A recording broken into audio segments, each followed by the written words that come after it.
made you take this role? I was a lot younger when I first read it. It took a long time for it to get made, and so I think that by the time it actually did, I wasn't scared of it anymore. But at first, I thought that the character was one of the funniest and like most alive people that I'd ever read in a script, and sort of seemed really whole. And then at the same time was the most broken, sort of like detached and almost gone, like almost dead inside. Kind of like transformed yourself into this girl because you were the kind of the research you were doing, and I guess the practicing. You had bruises and so on and so forth. How intense did you go as far as getting into character for this? Well, I mean, I grew up in the Valley and like am very privileged, so I felt like as much as the script was written so well, I came to find that basically everything that I found out outside of the script was necessary for me to think that we were doing the right thing, but at the same time it was just basically verifying, like it was just like, yes, this is all very real, and it's like, okay, cool. I don't need to make Mallory's story like everybody else's or anything, or like somebody else's, and but I did do like a lot of pole dancing lessons and found that it actually like really bruises the hell out of you. I didn't wash my hair for a while. Stuff like that. Did you do some club visiting out in L.A.? Yeah, we did. It was really funny, actually. I went with Jake, the director, and our costume designer. And so it was a strange group of people to walk into a strip club in the middle of the afternoon. This guy actually offered me. I don't know. I think he thought that these were like either really messed up parents of mine or like my pimps or something, because he was like, you know, come back later if you want a job and come through the back door because I can tell you're underage. And I was like, oh my God, this is all like way too easy. That's one thing that you find fast, is that it's just so easy, and that's like it's like addictive almost. We haven't started yet. Okay. We're rehearsing in Baton Rouge.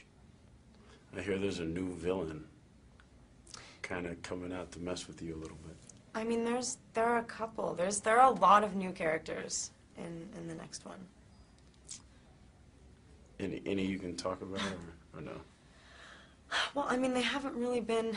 I haven't met them yet. I can't. I mean, like there are different families. I mean, like the Denali clan are sort of. They're not enemies, but like they're like. I can't wait to see. I can't wait to like meet everybody and get started. But like, to be honest, like the villains are sort of like the same villains. It's the Volturi are back. Dakota's gonna come like try to kill me again. It's gonna be fun. Yeah. And working with Gandolfini, how was that? It was good. It was really good. He intimidates everybody a lot. And I think maybe just because of like the parts that we were playing, we had so much fun together. We were like Doug and Mallory. Like, I feel like I could have like swung around. Like, it was like, Jake always told us he loves The Jungle Book, and that's also like one of my favorite movies. And it's like Mowgli and Baloo. And that was sort of like what we tried to put into the movie, tried to get like that dynamic into the movie, so we had fun. I mean, I would love to write stuff and like be more involved in like the whole process. But like the more you work with really good people, the more you realize at this age that you should totally wait and get better and smarter. I'm really happy to be able to share this whole thing with so many people, which Twilight has given me the opportunity to do, because a lot of times, you know, you put everything you have into something and it goes nowhere, and that sucks. I have Twilight to thank for that. So. In dealing with all the celebrity, are you able to deal with all the rumors and all the nonsense? Everybody's matching you up with somebody. Yeah, it's fun. And like, it is sort of ridiculous to know that, like, I mean, I have friends that I don't talk to for a while, and they call and ask ridiculous questions sometimes. Or like, you'll have your dad say, like, what were you doing last night? It's like, nothing. I wasn't anywhere. He's like, yes, you were. I saw you went out last night. No, I didn't.